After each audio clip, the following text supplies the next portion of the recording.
Ihatid na natin yung ano, yung mga parcel. Tcharan! Ito na po yung mga 4 babies ni Scarlett. Tatlo po iyan. Kailan nagagalit? Nakikita niya po si ano, si Happy sa ilalim ng ano, ng kama. Hindi niya kukunin ng bibi mo. Bounce.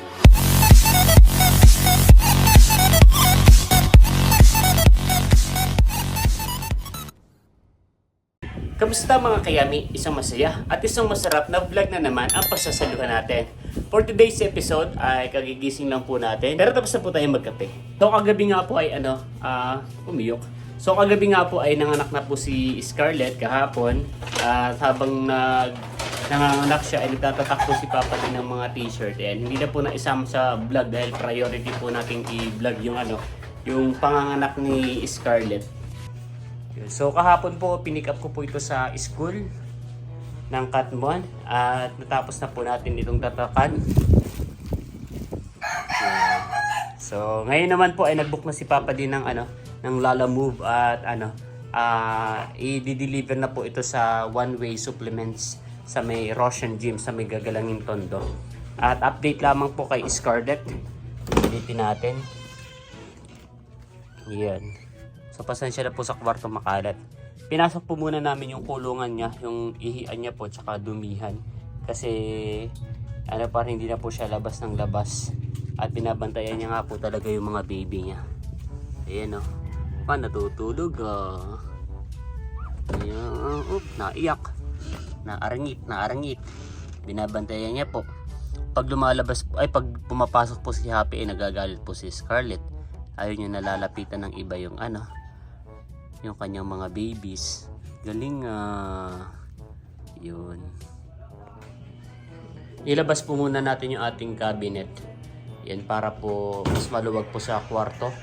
Tapos ay para magkasya po yung kulungan. Lola Happy. Papa Uno. Si Papa Uno nonchalant.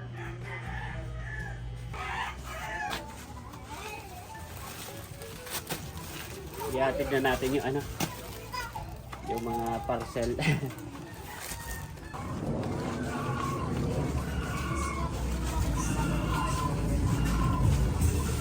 Boss Mandy! Dapat tinawag mo ako!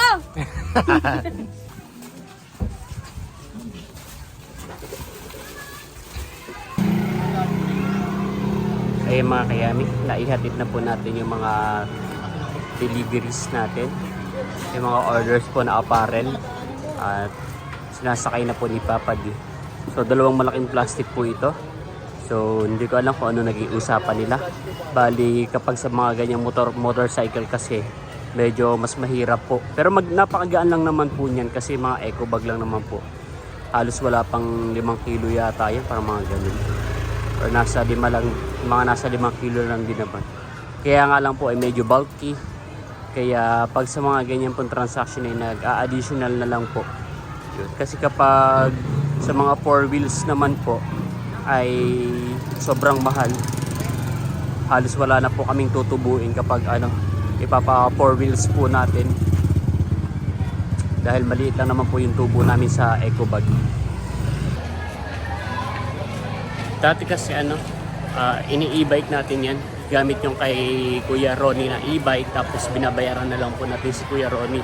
Pero dahil nga po naghigpit ang ang MMDA sa when it comes to paggamit po ng e-bike sa ibang city, yun, pag Malabon lang. So hindi na po sila nakakarating ng Caloocan at sa Manila. Hindi na po nakakalagpas yung e-bike ni Kuya Ronnie. Kaya po no choice tayo, ipapalalamog na po talaga natin po. So ngayon naman po ay pupunta tayo sa bilihan ng ulam at bibili na rin po tayo ng ulam. Yan. At tayo po ay may mga pasok pa. So pagkabili ng ulam ay kakain na po tayo. Let's go.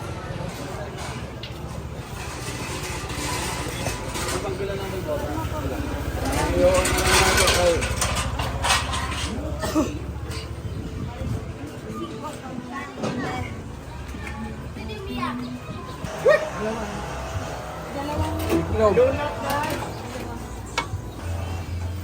Saka Ito na lang, diluguan. Napakarami pong nagbebenta ng ulam dito sa People's Village Fair. Pero dito po kami lagi bumibili ka na Julius sa kaibigan po namin. Donut.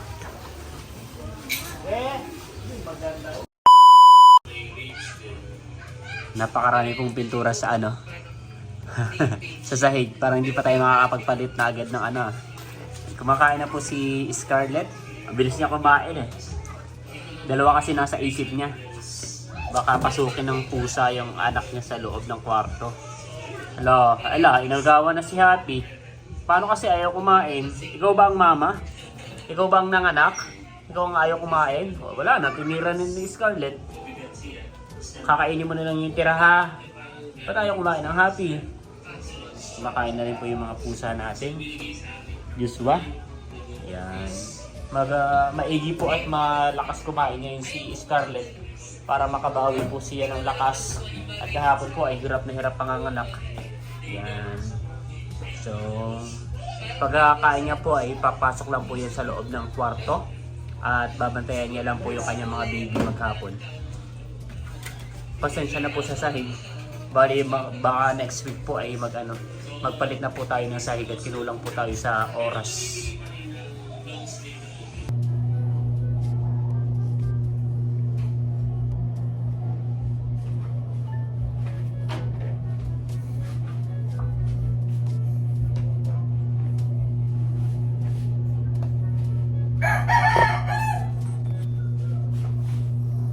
Ayun mga kayami, papasok na po tayo sa work.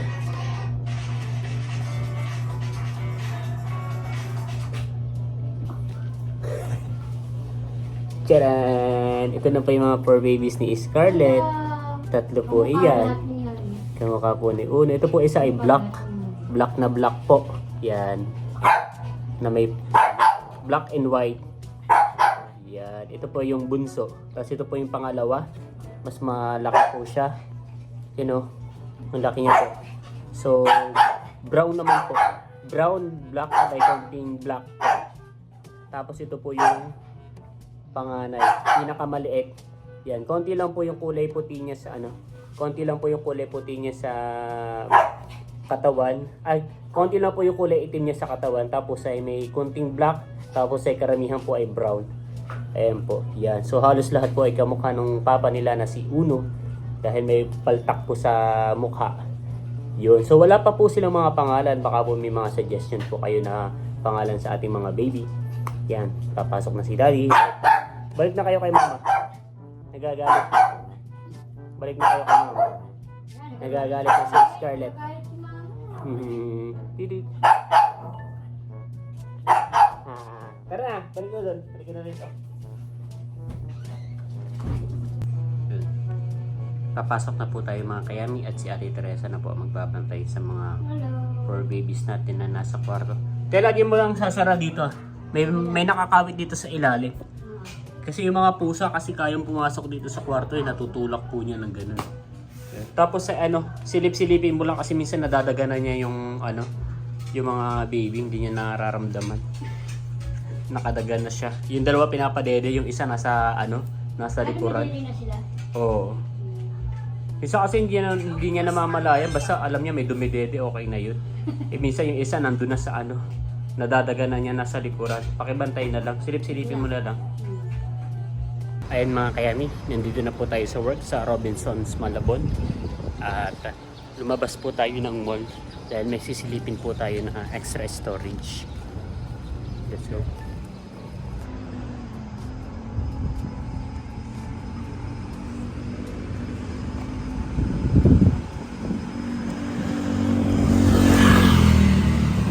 Possibly, dito po tayo lilipat ng extra storage dahil yung extra storage po natin ay maglalaps na po ng silipin ko lang po. Bali yung contract po natin dun sa extra storage natin sa loob ay maglalaps na po. Kaya possibly ay ililipat daw po rito at may occupied na po dun sa may sa may extra storage natin. Magiging store na talaga siya. Yun. So, ito po ay dikit-dikit na extra storage ng Robinsons. Yun. At yung isa po ay ino-offer po sa amin. So sana po ay mapabilis yung process. At napakahirap po na magpa-approve at maglipat po ng mga ng mga gamit para sa relocation ng extra storage natin. Yun. So nandito pa rin tayo sa labas ng Robinsons. Napakaaliwalas po ng panahon. Katanghalian tapat pero hindi po mainit. Medyo po, makulimlim. So balik na po tayo sa work at back to reality. Gagawa na po ulit tayo ng mga reports. Much later. Break time na po tayo mga kayami at bibili po tayo ng pagkain dito sa Robinsons Town Mall, Malabon. Yun. Buo talaga sa Robinsons Supermarket. And bibili lang tayo ng tinapay tsaka po ng prutas. Let's go.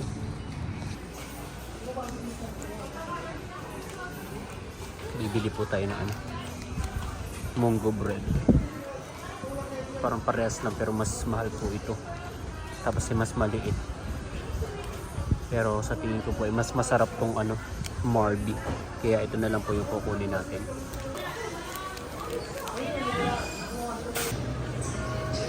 Bumili rin po tayo ng paborito nating halo-halo. Halo-halo na prutas.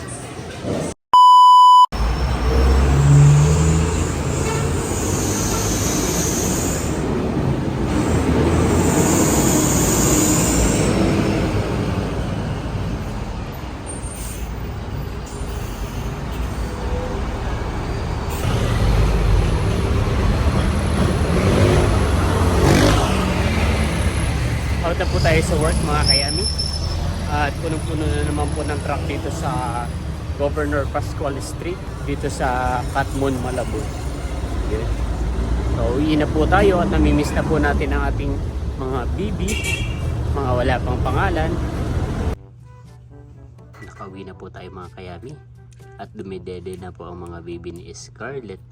Agaling marunong magpadidi yun hands on mom yun pala yun galing nililinisan pa, hindi na nangangapa, alam na marunong naman dede, nagagalit, nakikita niya po si Happy sa ilalim ng ng kama, hindi niya kukunin ng bibi mo, hindi niya kukunin yan, sa iyo lang yan, galing, lola mo yun, lola nila yun. Ba't tinatanggal mo?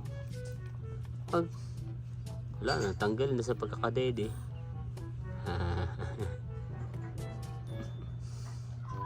Hala, nag-back out na, nagtampo na. Nagtampo na ang dumagat. Dede yan, balik. Dede, hindi pa tapos man dede yan, balik.